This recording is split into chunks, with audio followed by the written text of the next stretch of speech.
बिस्मिल्लाहिर्रहमानिर्रहीम अस्सलाम वालेकुम। मैं हूं ज़ीशान अहमद सिद्दीकी। आप देख रहे हैं सबसे पहले पाकिस्तान।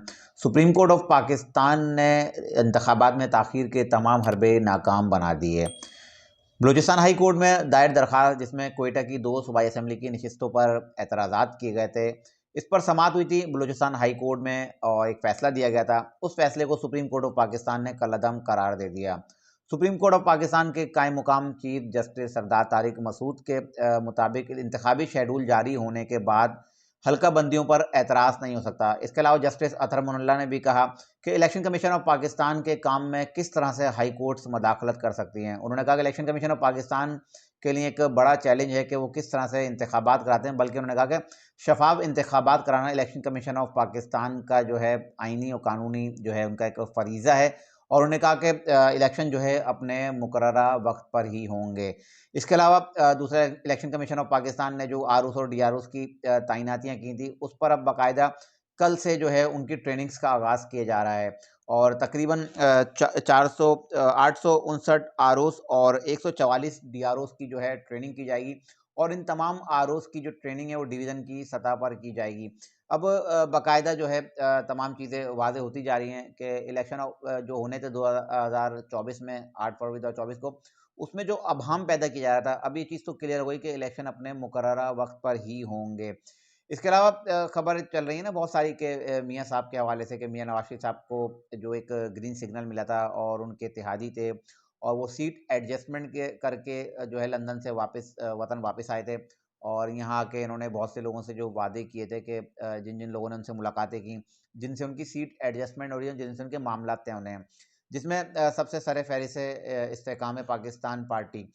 अब बहुत से हमारे दोस्तों का, सीनियर सहाफ़ियों का यही कहना है कि शायद अब मियाँ नवाज़ शरीफ साहब के लिए जो जिस तरह से पहले रास्ता क्लियर था वज़ीर-ए-आज़म बनने के लिए, शायद अब उनका रास्ता क्लियर नहीं है। दूसरा वो ज़रदारी साहब का ज़िक्र करते हैं, बिल्कुल ज़रदारी साहब भी मैदान में हैं, वो भी जल्द से जुलूस कर रहे हैं। वो पाकिस्तान पीपल्स पार्टी में भी जो बहुत अहम शख्सियत जो है अब शमूलियत इख्तियार कर रही हैं। अगर हम बात करें हामिद सईद काज़मी साहब, कल उन्होंने भी पाकिस्तान पीपल्स पार्टी में शमूलियत इख्तियार किया। आज तुर्बत में भी कन्वेंशन है पाकिस्तान पीपल्स पार्टी का और वहाँ मकरान है, कल्लात है और इसके अलावा दीगर वहाँ के जो बड़े सिब्बी है, तो वहाँ के कुछ अहम शख्सियत जो है पाकिस्तान पीपल्स पार्टी में शमूलियत इख्तियार करेंगी। अब बहुत से लोगों का कहना ये है कि शायद पाकिस्तान पीपल्स पार्टी को मौका दिया जाएगा और अगले वज़ीर-ए-आज़म मियाँ नवाज़ शरीफ साहब नहीं हो सकते। बिल्कुल ये खबरें हैं और बहुत से दोस्तों ने ये बात की है कि मियाँ साहब के लिए शायद मसाइल पैदा किए जाएँगे। लेकिन मैं शुरू से बात कहता रहा हूँ, जब मियाँ साहब वतन वापस आ रहे थे, उस वक़्त ही मैंने कहा था और मैं दोबारा ये बात कर दूँ क्योंकि मैं जब कोई बात करता हूँ, तो मैं अपनी बात पर कायम रहता हूँ और कायम रहने के साथ-साथ ज़राए के तहत बात कर जो हमारे जो ज़राए होते हैं, उसके तहत जो है मैं बात करता हूँ। अब दोस्त ये बात कर रहे हैं कि शायद पाकिस्तान पीपल्स पार्टी को मौका मिल जाए। दूसरी तरफ पाकिस्तान तहरीक-ए-इंसाफ को भी आप जो है नज़रअंदाज़ नहीं कर सकते। उस पे मैं बात करता हूँ कि पाकिस्तान तहरीक-ए-इंसाफ के साथ क्या मामलात हैं। लेकिन पहले मैं इस बात को क्लियर करूँ, मैंने बताया था कि मियाँ नवाज़ शरीफ साहब जब वतन वापस आ रहे थे और जब बैरूनी सरमायाकारी आ रही है, ख़ासतौर पे आसिम मुनीर साहब जो मामलात कर रहे हैं पाकिस्तान की बेहतरी के लिए सरमायाकारी लेके आ रहे हैं। तो मैंने आपको तमाम चीज़ें बताई थी, उन तमाम ममालिक की जो शराइत है, उन शराइत में ये चीज़ भी शामिल है कि पाकिस्तान में जमहूरी निज़ाम कायम हो, इलेक्शन हो और इलेक्शन के साथ-साथ वो मियाँ नवाज़ शरीफ साहब पे जो है एतबार कर रहे हैं और उनकी शक्ल देख के वो पाकिस्तान में सरमायाकारी कर रहे हैं। तो अब बहुत से दोस्त ये बात कर रहे हैं कि बड़े लोगों में ये बातें चल रही हैं कि मियाँ साहब को अभी तक जो है ग्रीन सिग्नल नहीं मिला है। लेकिन मेरे जो ज़राए और मेरी एक नाक़िस राय मुझे उसके मुताबिक तो अगले वज़ीर-ए-आज़म मियाँ नवाज़ शरीफ साहब ही हैं और अगली हुकूमत भी पाकिस्तान मुस्लिम लीग नून की बनेगी। हाँ, कुछ रुकावटें आएँगी, ज़ाहिर-सी बात है इस्तेहकाम पाकिस्तान पार्टी से इनके मामलात चल रहे हैं सीट एडजस्टमेंट के नाम पे, लेकिन उससे तो बेहतर है जो इनके साथ 2018 में हुआ था और ये इस्तेहकाम पाकिस्तान पार्टी के जो चंद लोग हैं जो इनसे मैंने कहा ना 45 नशिस्तों पे इनका जो है बात हुई है, इनका एक मुआहिदा हुआ है जिसमें कौमी सूबाई असेंबली में 45 नशिस्तें जो है आईपीपी को दी जाएँगी। ये पंजाब की बात कर रहा हूँ खाली मैं।